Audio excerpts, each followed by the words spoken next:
Saben que la mayoría de mis mentores que Dios ha usado en mi vida ya están mayores de edad, ¿sí? Algunos ya han fallecido. El pastor que en la iglesia donde recibí a Cristo fue un hombre de Dios que me enseñó mucho acerca de la palabra y del compromiso con Dios, pero falleció y me sentí un poco huérfano porque siempre es lindo tener personas maduras al lado tuyo, ¿no? Y que te guíen y que te animen. Y cuando nadie cree ni da un 5 por tu vida, de repente hay gente que Dios pone en tu camino y esa persona Dios la usa para ayudarte a creer, a confiar en Dios.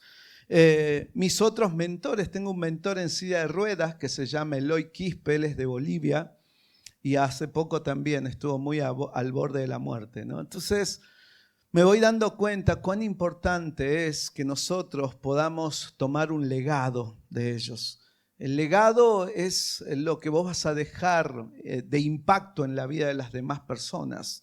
Y si hay algo que queremos dejar impactado en la nueva generación es transferir la verdad del Evangelio. Y no te voy a andar con chiquitas, porque Dios no te subestima, ni yo tampoco, y porque Dios sabe que aquí hay algún corazón o varios corazones, ojalá todos los corazones, que realmente quieran tener un compromiso serio con Dios, ¿sí? Darnos cuenta que nos toca a nosotros alcanzar nuestra generación y que hay mucho trabajo todavía por hacer, que Cristo no ha regresado y espera que nosotros seamos ese pueblo de Dios que anuncia las virtudes de aquel que nos llamó de las tinieblas a luz. Y me gustaría comenzar con el ejemplo de Jesucristo en este legado. Vamos a ir a Lucas capítulo 6. ¿Alguien sabe el nombre de los 12 apóstoles de memoria? Opa, estamos iguales, que yo también a veces se me cruzan. Pero Lucas, menos mal que está la Biblia, ¿sí? Lucas 6, 12 al 16 y vamos a estar tomando este pasaje cortito, pero a la misma vez que nos puede dejar tremendas enseñanzas. Dice allí Lucas 6, versículos 12 al 16, dice: en aquellos días él fue al monte a orar y pasó la noche orando a Dios. Y cuando era de día, llamó a sus discípulos y los escogió a 12 de ellos, a los cuales también llamó apóstoles. A Simón, a quien también llamó Pedro, a Andrés su hermano, Jacobo y Juan, Felipe, Bartolomé, Mateo, Tomás, Jacobo, hijo de Alfeo, Simón, llamado Celote, Judas, el hermano de Jacobo, y Judas Iscariote, que llegó a ser traidor. Ahora, ya Jesús ha comenzado a manifestar su ministerio, ha pasado el primer año y él ya tiene varios seguidores, pero ahora se da cuenta que también son 3 años lo que Dios ha dispuesto en ese reloj que tiene Dios, ¿sí? En esa agenda divina, y él va a volver de nuevo a su gloria, no antes sin pasar por el sacrificio de la cruz. Pero él necesita dejar a alguien este legado, su propia vida, ¿no? Y va a buscar a estas personas, va a gastar tiempo en los 12, va a compartirles su corazón, su compasión, su carácter. Ahora, esta lista aparece en 4 lugares de la Biblia y yo te animo a que después las compares. Está en Mateo, en Marcos, en Lucas y en Hechos. En Hechos ya la lista aparece como los 11, ¿sí? Lucas es el único que registra que Jesús estuvo toda la noche orando. Y una de las cosas que tiene el Evangelio de Lucas es que habla mucho sobre la oración, ¿no? Si querés saber sobre la oración y la vida de oración de Jesús, andate a Lucas. Ahora, Jesús oró antes de tomar decisiones trascendentales y eso ya nos deja una gran enseñanza. Nosotros tenemos que aprender a buscar a Dios, tenemos que aprender a buscar su guía. Miren, recién hablaba con alguien y le decía, ¿qué planeas de tu futuro? Bueno, hay gente que ya la tiene clara. Dicen, bueno, yo voy a hacer, hay una doctora acá, me dijo, bueno, yo me voy a especializarme en España y después, y bueno, ya a veces planeaste tu vida. Y está bien, no está mal andar al aire, nadie quiere andar sin manija, como decimos allá en Argentina. Pero la gran pregunta es si ese plan es de Dios o es tuyo. Si de alguna manera le preguntaste a Dios y si Dios te confirmó que eso era lo que Él quiere para tu vida. Yo estuve estudiando en la facultad 4 años de ingeniería y después el Señor me mostró otra cosa. Terminé recibiéndome de periodista. Hoy uso mi profesión en los medios de comunicación y eso, pero también tuve que preguntarle a Dios qué quería para mí. Qué importante es saber el plan de Dios, porque cuando elegí a mi esposa fue tan importante saber, a ver, ¿qué quieren los varones? ¿A dónde van? ¿Saben lo que quieren? Y tal vez las mujeres no siguen hoy mucho a los varones porque no tienen un guía espiritual. Y la Biblia dice que los varones pasamos a ser cabeza de una familia. Eso implica que tenemos una tremenda responsabilidad. Pero es triste que hoy se están recibiendo más las mujeres que los varones, ¿viste? Así, ¿qué pasa? Por lo menos en Argentina se reciben más las mujeres consiguen más carrera. Y ahí te vas dando cuenta que a veces los varones están medio quedados. Acá no sé cómo será, pero allá pasa eso. Y entonces te vas dando cuenta que necesitamos portarnos varonilmente los hombres. Y que necesitamos sobre todo saber qué quiere Dios de nuestras vidas, para que invitemos a alguien a ese camino. Vamos porque entendí qué es lo que Dios quiere para mi vida. Ahora, así también hay decisiones importantes en la iglesia, por ejemplo, como poner un anciano, pastor, un diácono o encomendar a un misionero. Y equivocarse puede ser fatal, ya sea a largo plazo o a corto plazo. Y Jesús sabe muy bien esto.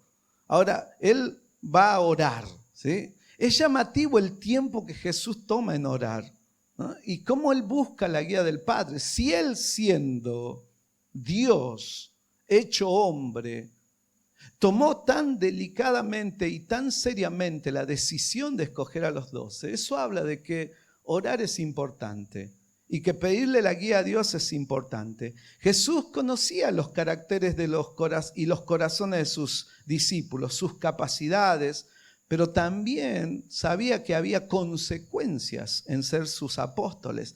Miren, 1 Corintios 4, 9 al 13, hablando Pablo de cuál era el destino de sacrificio, de dolor que iban a pasar los apóstoles, dice: porque según pienso, Dios nos ha exhibido a nosotros los apóstoles como postreros, como a sentenciados a muerte, pues hemos llegado a hacer espectáculos al mundo, a los ángeles, a los hombres. Nosotros somos insensatos por amor de Cristo, mas vosotros prudentes en Cristo. Nosotros débiles, mas vosotros fuertes. Vosotros honorables, mas nosotros despreciados. Hasta esta hora padecemos hambre, tenemos sed, estamos desnudos, somos abofeteados y no tenemos morada fija. Nos fatigamos trabajando con nuestras propias manos, nos maldicen y bendecimos, padecemos persecución y la soportamos, nos difaman y rogamos. Hemos venido a ser hasta ahora como la escoria del mundo, el desecho de todos.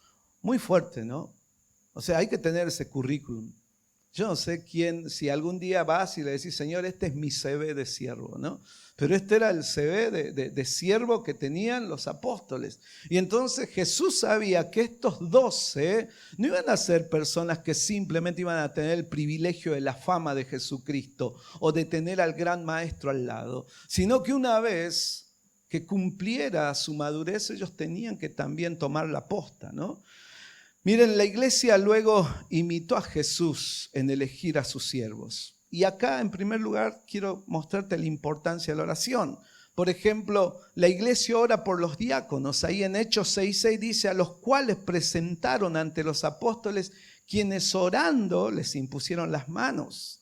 La iglesia de Antioquía ora y ayuna para escoger a sus misioneros. Dice ahí Hechos 13:1 al 3: ministrando estos al Señor y ayunando, dijo el Espíritu Santo: apartadme y a Bernabé, a Saulo, para la obra a la que los he llamado.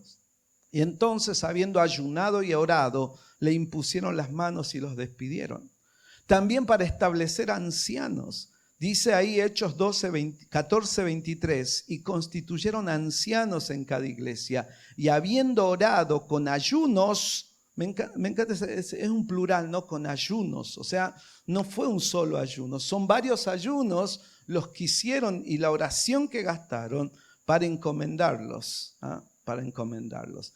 Y primera y segunda Timoteo habla de que Timoteo era un joven que había sido encomendado, pero bajo oración. Por eso es tan importante. Y yo quiero que te lleves esta noche esta inquietud. Orá, no hagas tu vida. No, a ver, el que murió por nosotros, murió para que ya no vivamos para nosotros. ¿Se entiende o no? O sea, si entendiste la salvación, tenés que entender que tenés que un Salvador que se entregó por ti y ahora te pide a vos que te entregues por Él. Un Salvador que lo dio todo y que ahora nos pide que nosotros lo demos todo. Porque eso es ser un hijo de Dios. Entendemos esa realidad. Y por ende no podemos hacer lo que queramos.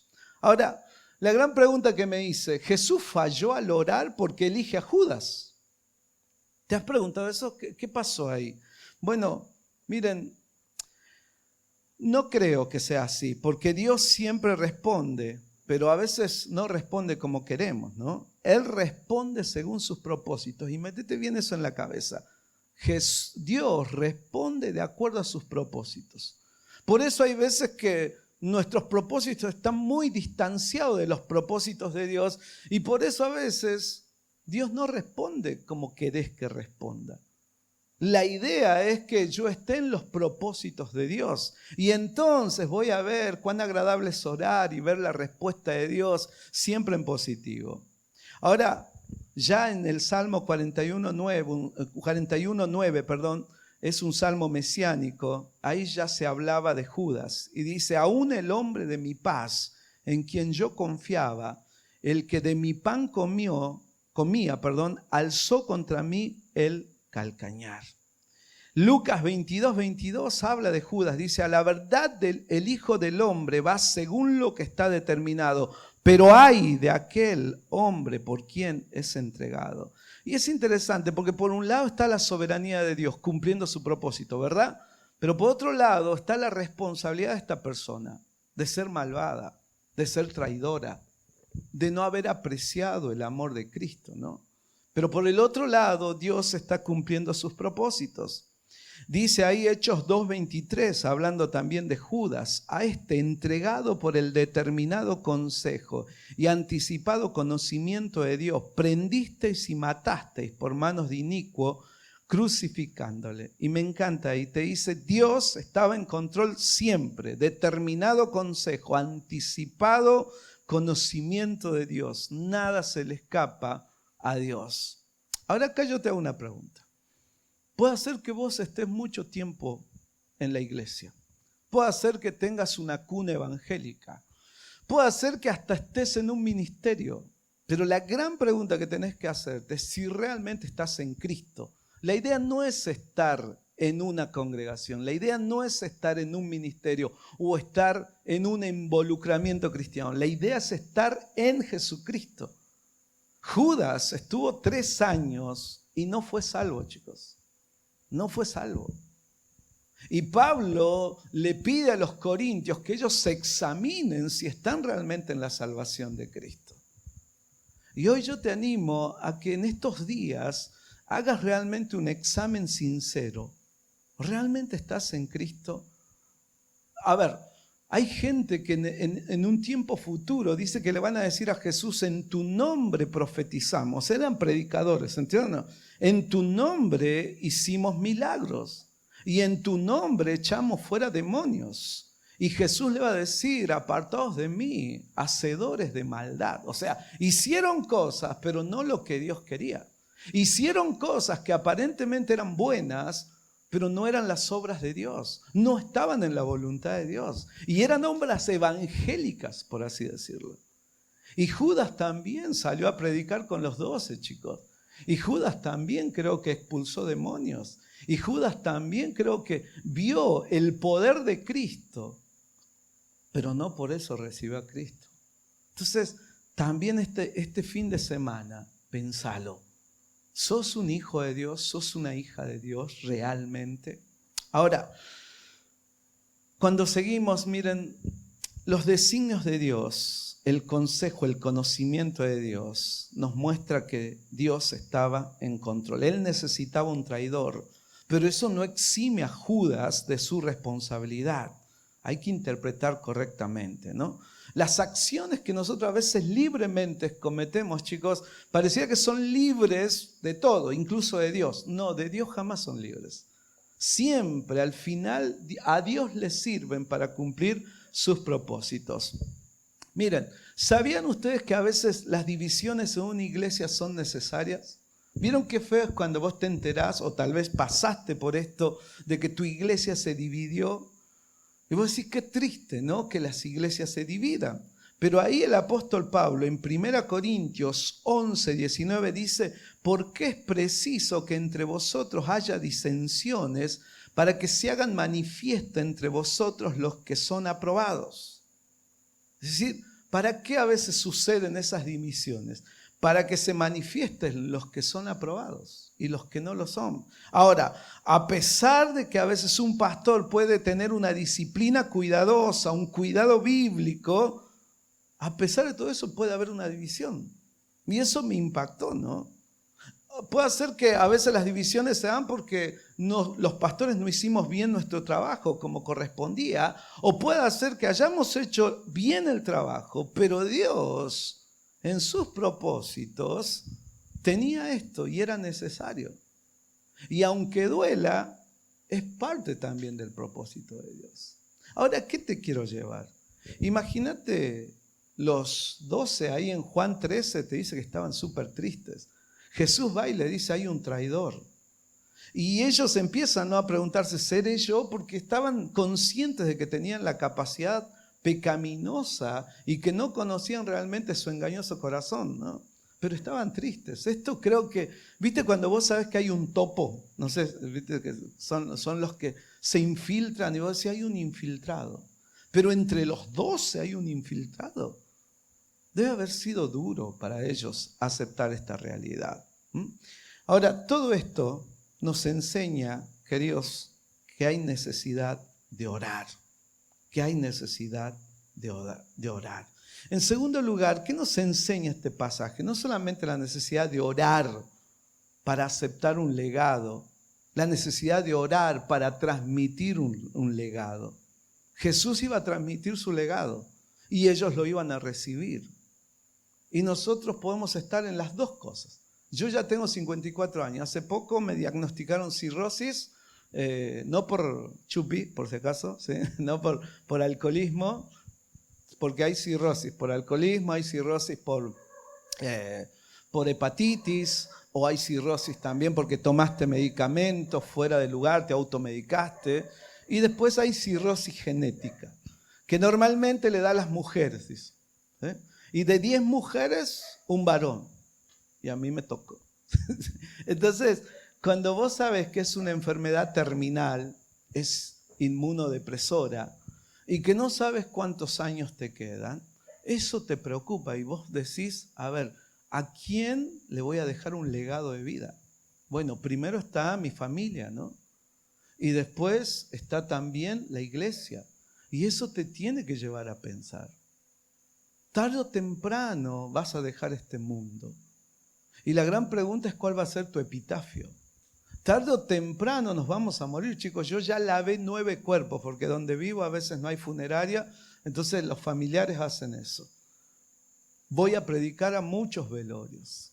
Y ahí yo te quiero decir algo. Mirá, por más que te hayas matado en un doctorado en algo, en el cielo no necesitan tu doctorado, ¿sí?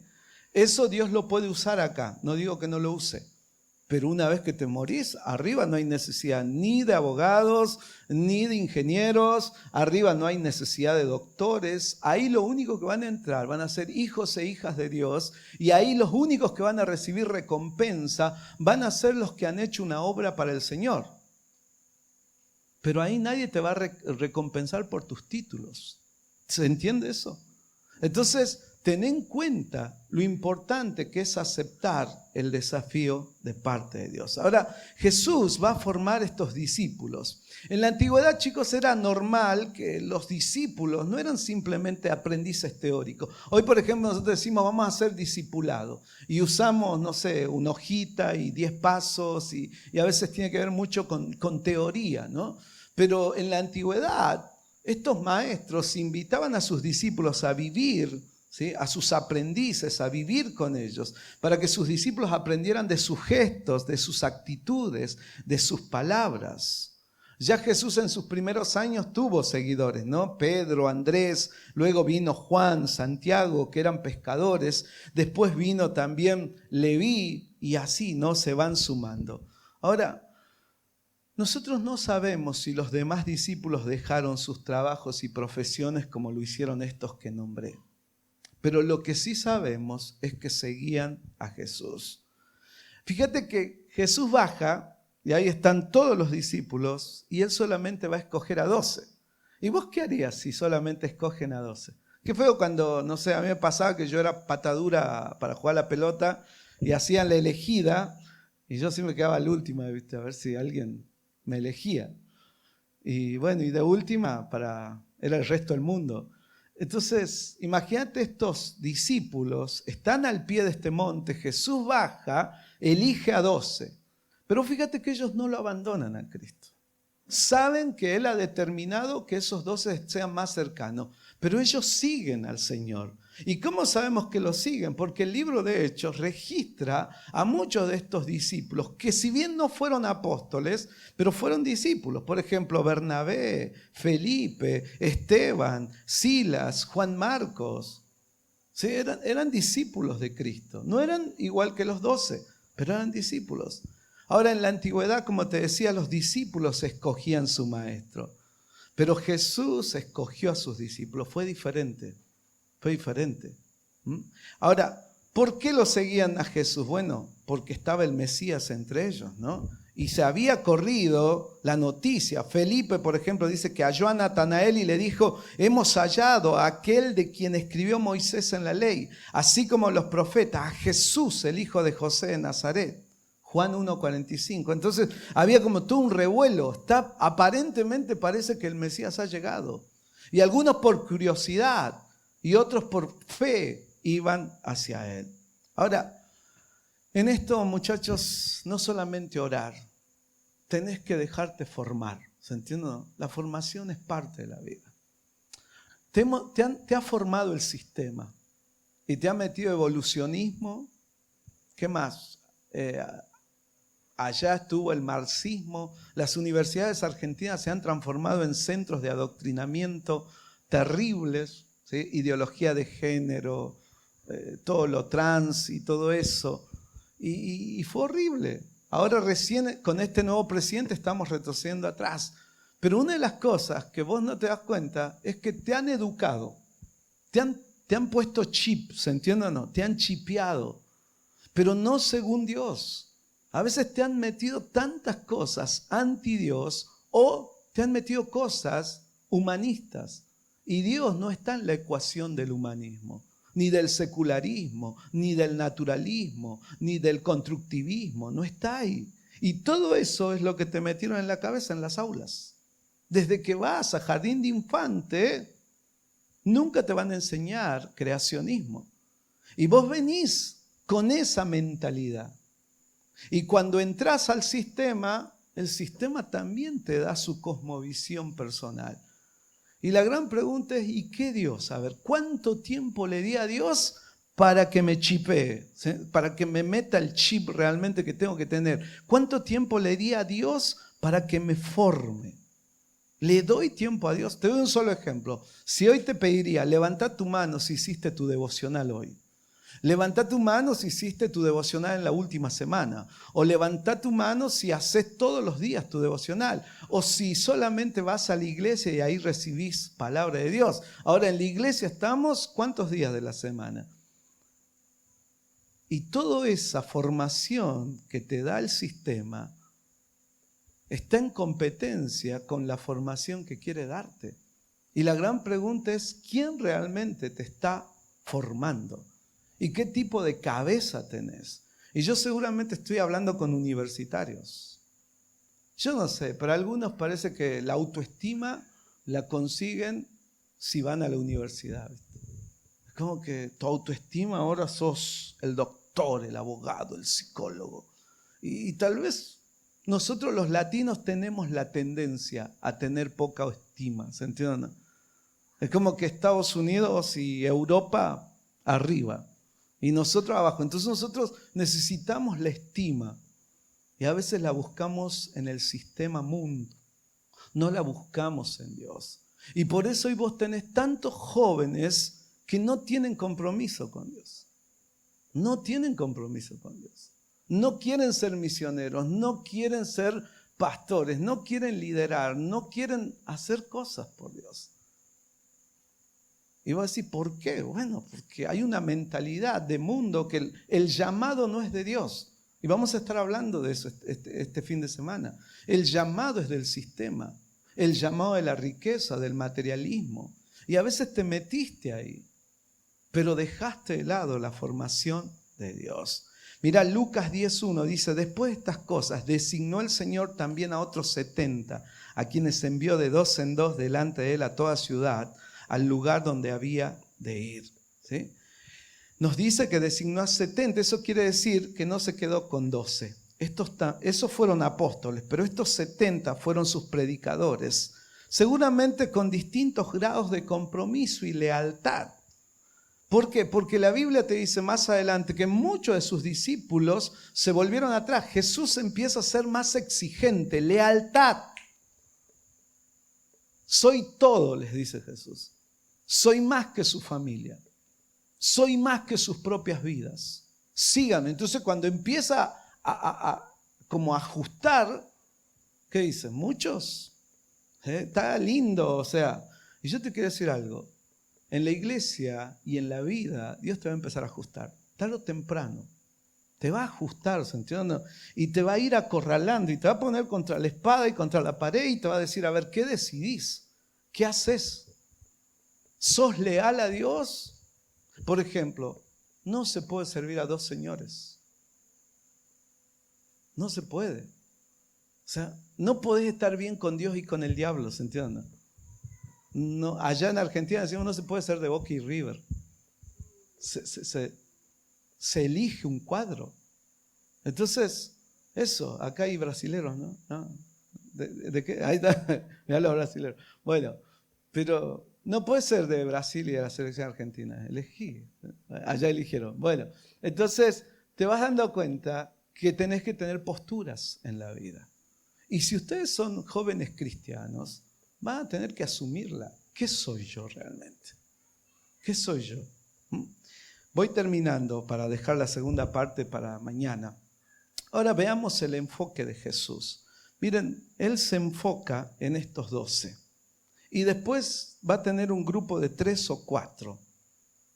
Es interesante, ¿no? Como que el enfoque lo va haciendo de 70 a 12 y después de 3 o 4. Y después vemos que se enfoca en Pedro. Con él tiene un trato muy especial.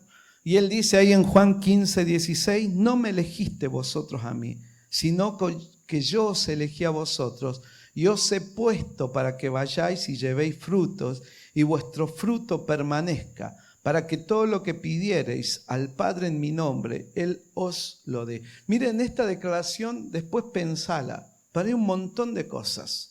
Primero, Jesús está seguro del trabajo que va a hacer en estas personas. Dice, yo los he puesto en futuro para que lleven fruto.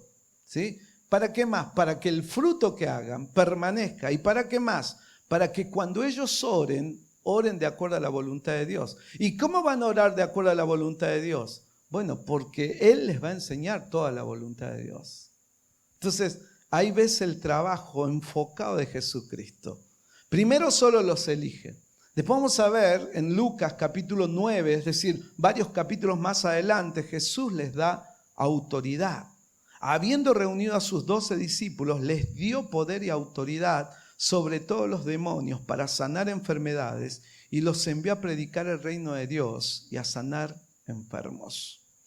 Me encanta porque cuando vos sos formado va a haber puntos de inflexión de parte de Dios. ¿Saben cuándo comenzó el punto de inflexión con los 12? Cuando Jesús declara, tú eres el Cristo, el Hijo del Dios viviente. Y ahí es como que Jesús dice, bueno, ya está, me ocupé de los 70, me ocupé de las multitudes, pero ahora voy a pasar mucho tiempo con los 12. Y es más, después que Él muere y resucita, sigue todavía pasando tiempo con ellos, porque realmente está enfocado en esto. Ahora, yo te animo a esto, que antes que mueras, te pongas a pensar quién te formó. ¿Y por qué nadie te formó a veces? Porque a veces hay gente que se queja y dice, a mí nadie me discipula, a nadie le importa si existo en la iglesia. Yo era una persona así, ¿no? Como que le reclamaba a la iglesia que no me discipulaba, o que no me enseñaba, o que no tenía la doctrina que yo me merecía, ¿se entiende o no? O los maestros que yo esperaba. Pero saben, en esto también es una búsqueda personal, chicos. Es algo personal, es algo individual, dejarnos formar con Dios, exponernos a Dios, ¿se entiende o no? A veces hay buenos libros, sobre todo la Biblia, por supuesto, pero a veces tenés mis consejeros a veces han sido los libros, ¿eh? Otras veces mis consejeros han sido enseñadores, tal vez a distancia, pero que tuve una buena relación con ellos. Hasta que orando un día, ¿saben cómo me pasó a mí?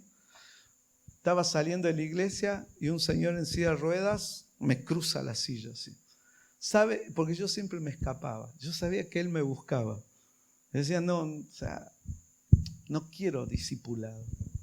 Y a la misma vez quería discipulado. Me quejaba, pero en realidad no lo quería hacer.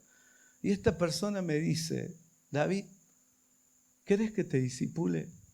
Y cuando me dijo eso, era un señor en silla de ruedas.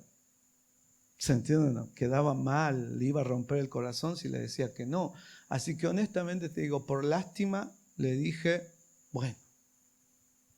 Ahora esa persona fue una persona que me tuvo amor y paciencia y me fue formando. ¿Saben cómo aprendí a testificar? Yo lo llevaba a él en silla de ruedas, nos poníamos en una plaza y fíjate lo que él me decía. Él me decía, dame los folletos, a mí sí me los reciben, porque a mí sí me tienen lástima. Y por eso me reciben. Y cuando él les hablaba, la gente por lástima se detenía. Y él les hablaba del Evangelio. Hasta que un día llevé la silla a la plaza y se paró a alguien y él le dio el folleto y dijo, ahora él te va a hablar. Y yo, yo traigo la silla, yo no hablo. Entonces no me acuerdo si el pobre señor, no sé si está en el cielo o en el infierno, pero la cuestión es que le hablé, pero ¿a qué voy? A que cuando vos querés ser formado por Dios, Dios va a poner gente en tu camino. Va a poner gente en tu camino. A mí me puso ese hombre de Dios. Ese hombre de Dios ya está fundando su segunda iglesia en silla de ruedas. Está pastoreando una iglesia a la cual yo colaboro en la formación, pero ahora está en la segunda. Y yo digo, Eloy se llama, pará la mano. O sea, apenas podés llevar adelante una iglesia y ahora querés fundar otra. Pero bueno, son únicos. Y a veces Dios te regala ese tipo de personas. No son los héroes de la Biblia nada más los que existen, chicos.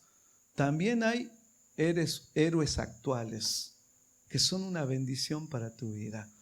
Pero empezá a orar y decir, Señor, yo quiero que me formes. Yo quiero que traigas al elemento que vas a usar en mi vida. ¿Se entiende? Hoy yo sé más Biblia tal vez que él hoy. Hoy tal vez puedo hacer más cosas que él hoy. ¿Se entiende? Él está limitado por su silla. Pero él también se alegra porque un día agarró un jovencito que estaba volado y de repente formó una vida. Entonces, ¿ves? Eso es un legado. Eso es un legado. Y ojalá que vos puedas abrirte. Señor, yo quiero que me traspases ese legado, que me pongas las personas, vuelvo a repetir, necesarias en mi camino y que yo pueda ser transformado de acuerdo a tu voluntad. Amén. Vamos a orar. Dios amado, gracias Señor por tu palabra.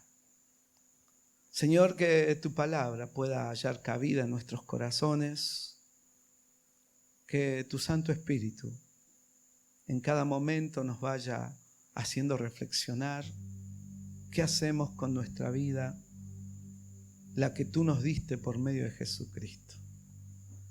Señor, su sacrificio, su dolor, su muerte, ¿vale realmente para nosotros?